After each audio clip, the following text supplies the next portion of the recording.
আমার একটা বড় প্রপার্টি আছে, তাতে আমি একটা বড় প্রজেক্ট করতে চেয়েছিলাম। 500 কোটি টাকার প্রজেক্ট, কিন্তু সেখানে একটা ক্রিমিনাল অফেন্স হয়ে যায়।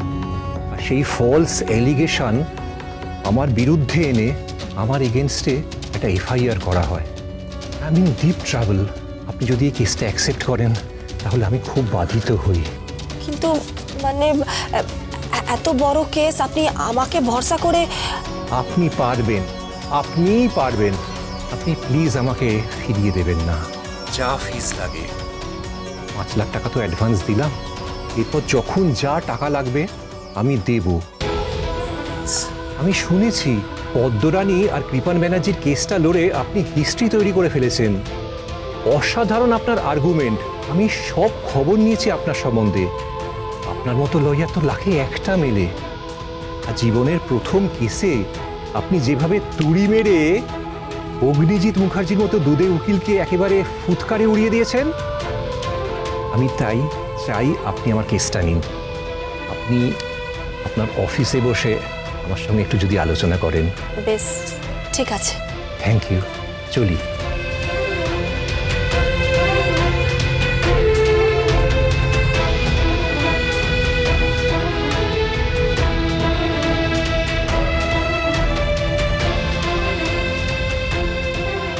বাবার ঋণ শোধ করতে হবে। সকলে অনেক অপমান করেছে, এবারে বাবার ঋণটা আমি শোধ করে দেব। মেহেককে অনেক অনেক ধন্যবাদ। মেহেক, তোমার পরিবারের লোকজন আমাকে অনেক অপমান করেছে, কিন্তু তোমাকে অনেক ধন্যবাদ মেহেক, অনেক ধন্যবাদ।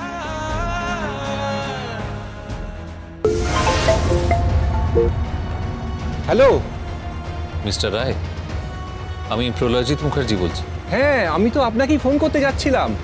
আমি কিন্তু কেসটা অ্যাডভোকেট গীতাকেই দেখতে দিলাম।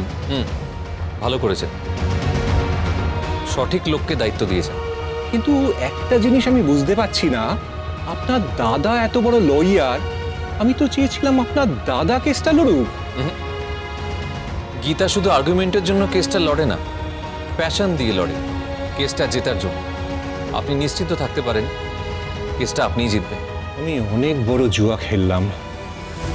আমার অত বড় প্রজেক্ট সমস্তটা কিন্তু বাজিতে লেগে গেল। আপনি চিন্তা করবেন না, আপনার বাজি আপনার প্রজেক্ট, আর আমার বাজি আমার বাড়ির বউ গীতা মুখার্জি। অন্তত পক্ষে একজন তোর পাশে দাঁড়াই, তাহলে ও পুরো পৃথিবীর বিরুদ্ধে লড়াই করতে পারবে। আপনাকে অনেক ধন্যবাদ।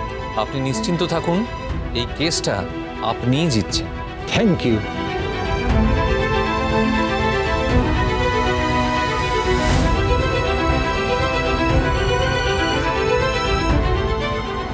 গীতা এলএলবি সোম থেকে রবি প্রতিদিন সন্ধ্যে 6:30টায় স্টার জলসায় ও ডিজনি প্লাস হটস্টারে।